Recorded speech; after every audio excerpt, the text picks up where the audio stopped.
अब बाद में फिर पहले की अवस्था हो गई।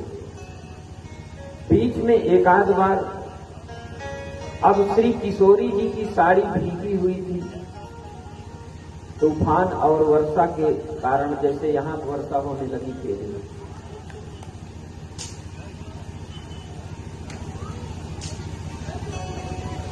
कभी कभी श्री किशोरी जी श्याम सुंदर का दर्शन करने आती थी, तो ब्रज की गोपियों ने किशोरी जी को आते देखा। किशोरी जी प्रेम के कारण नंद नंदन का दर्शन करने आती थी, तो गोपियां इसको उचित नहीं समझती। कुछ समय के बाद अचानक एक बार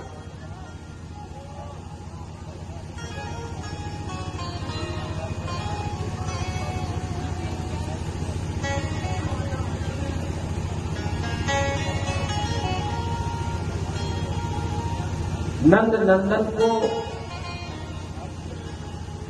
पीड़ा हुई।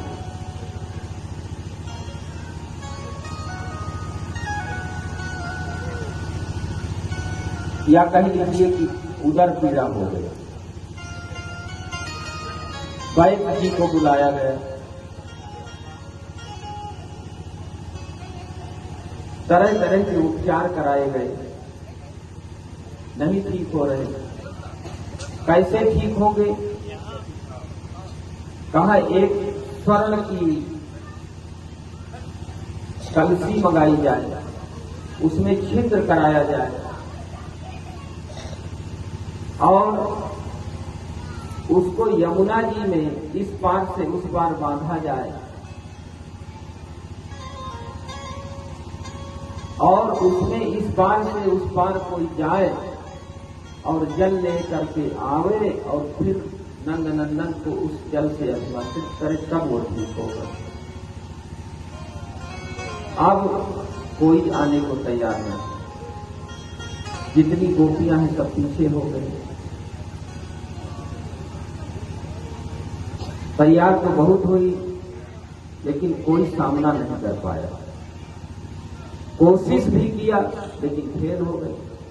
इतने पतले धागे में कौन उस पार पुल बनाया गया? कोशिश बहुत लोगों ने किया लेकिन कोई सफल नहीं हुआ।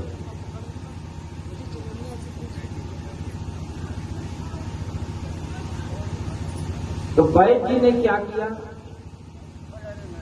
जब सब असफल हो गए तो वैद्य जी ने एक कागज में नाम लिखा, पर्दा लगा दिया। कहा ब्रज की सभी गोपियां असफल हो गई, मैं अब नाम लिखता हूं।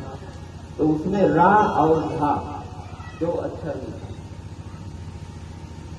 कहा इसमें 2 अक्षर का राधा नाम आ रहा है, अगर इस गोपी को बुलाया जाए तब सफलता मिल सकती है। तो सब लोगों ने कहा ठीक है बुलाइए। और जैसे ही राधा को सूचना मिली तुरंत राधा तैयार होकर के आ गया। किसी को विश्वास नहीं था कि यह कार्य राधा कर सकती है। और राधा आकर के उस पतले धागे वाले पुल में इस पार से इस पार 3 बार जाना, 3 बार पार करके और जल ला करके नंद नंदन को अभिमंत्रित कर दिया।